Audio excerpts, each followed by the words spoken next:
Hola, profesor y compañeros. El día de hoy, Isaac y yo tenemos el gusto de hablarles acerca de la dictadura en Panamá. Sí, muy buenas noches, como profesor y compañeros. Brevemente, a manera de introducción, vamos a hablarles sobre un acontecimiento muy importante y relevante hasta nuestros días, como lo fue el acontecimiento militar. Sí, esos 21 años que duraron aproximadamente desde que se dio o hasta que se dio el golpe de Estado el 11 de octubre de 1968 al que era el presidente en ese entonces, Arnulfo Arias Madrid. Dicho acontecimiento fue liderado por el coronel Boris Martínez y José Ramos Bustamante, también el general Omar Torrijos. En comparación con muchas dictaduras latinoamericanas, no era anticomunista, sino era un proceso revolucionario que quería acabar o que buscaba acabar con la burocracia y el mal gobierno o el mal liderazgo que se daba en ese momento. ¿Qué ocurrió? Durante esta dictadura se controlaron los medios de comunicación, pero se crearon nuevas leyes y una constitución, y todo esto bajo la administración del general Torrijos. También se llevó a cabo algunos avances tecnológicos y políticos, tales como la televisión a color, la computación, la mayor representación de Panamá en la política mundial, los tratados Torrijos-Carter que llevaron a la reversión del Canal de Panamá y la mejoría del sistema sanitario, económico, educativo y social. El golpe. La noche del 11 de octubre de 1968, los militares se movilizaron y arrestaron a muchos simpatizantes del presidente Arnulfo Arias, mientras él estaba en un cine local. Después los militares tomaron los radios del país y dieron un comunicado a la voz de Omar Torrijos. El 12 de octubre, Boris Martínez instauró una junta militar que se hiciera cargo de la nación. Inmediatamente Arias se autoexilió, o sea, se fue hacia México y después a Miami. Después Martínez y Torrijos pelearon por el golpe en Panamá, ganando Torrijos, exiliándolo a Cuba. El 12 de octubre de 1969 hubo un gran golpe interno en la Guardia Nacional, pero Torrijos ganó, nuevamente consolidando su poder en el país y autodeclarándose el líder máximo de la revolución panameña. La represión a las manifestaciones masivas engrudeció, y los militares incluso llegaron a ocupar y cerrar la Universidad de Panamá y el Instituto Nacional, lo cual provocó aún más encarcelamientos y generó muertes en circunstancias extrañas y enfrentamientos armados. Estaban atrás de aquellas personas que se opusieran a sus dictámenes, lo cual conllevó a que más de 100 personas sufrieran de intimidaciones, amenazas, torturas, asesinatos y en algunos casos hasta eran desaparecidas.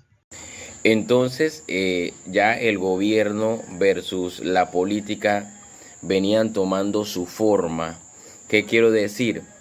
El poder o el mandato se centraba en esa época en los militares y lastimosamente el presidente no era más que un títere o una persona que era movida por los vientos, ¿sí? Se dejaba llevar por lo que decían los jefes de la Guardia Nacional. Debido entonces a la firma de los tratados Torrijos-Carter que conocemos hoy en día, se hizo la primera reforma de la Constitución de 1978, en la cual permitiría el multipartidismo, sí, pero el Partido Revolucionario, es decir, el PRD, inscrito el 11 de octubre de 1978, tendría el papel como partido dominante. Entonces el órgano judicial era tenía una dependencia del gobierno militar, por lo que a veces no había proceso justo, que es lo que se vive hasta hoy en día, lastimosamente. Pero bueno, desde ese entonces se daban esos movimientos. En cuanto a economía, Panamá tuvo un ligero avance durante la dictadura militar. Algunos hechos como la crisis del petróleo y la firma del Tratado Torrijos-Carter hicieron una apertura económica a Panamá durante la época. El Balboa comenzó una fuerte circulación como muestra del antiamericanismo del gobierno militar. Muy importante mencionarles rápidamente porque muchos no conocimos, solo ahora a través de la historia, los presidentes del tiempo de la dictadura. En 1969 teníamos al señor Demetrio Lacas. En 1982 Ricardo de la Espriella, un apellido muy conocido y de renombre. Nicolás Vallarino en 1984.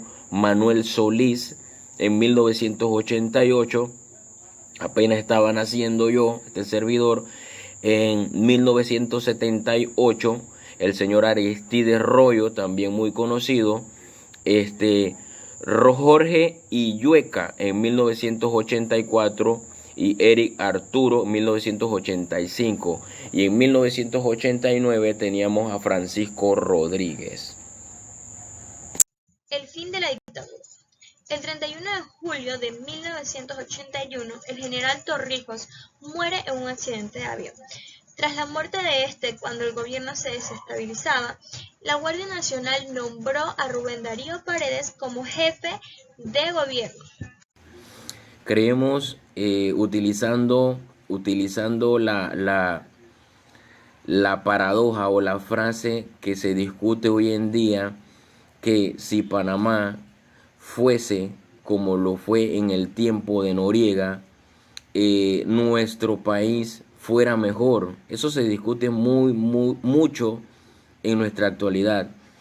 Y sin embargo, analizando un poco, puede ser muy cierto, porque si nosotros tuviéramos líderes con ese régimen de rectitud, de integridad, de templanza y seguridad por las cosas, no se viera tanta delincuencia, la economía por el suelo, todo mundo hace lo que quiere. Y no, y eso va, dicen, eso va en cada persona. Sí, va desde los valores, pero ¿qué pasa?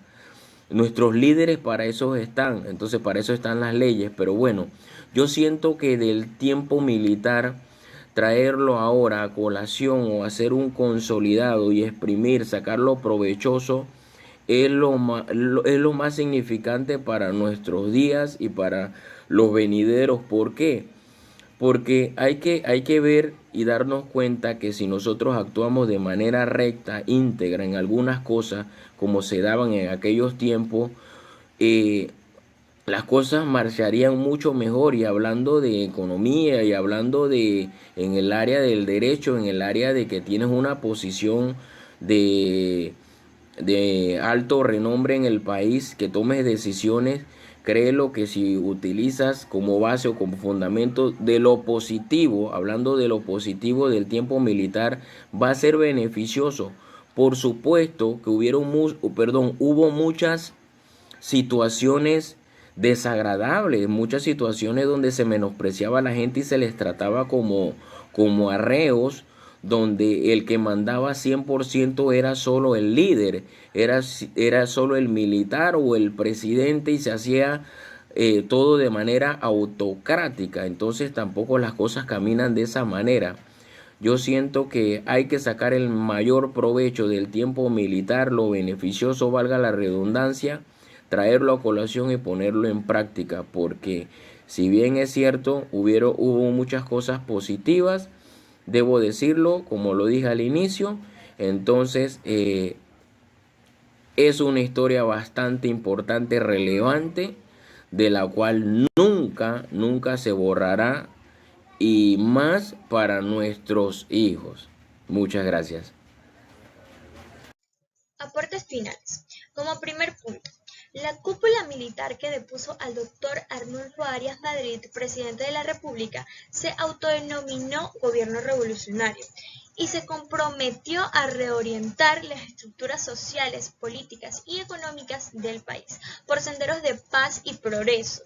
No obstante, y con independencia del discurso castrense, el país vivió periodos de extenso desconcierto.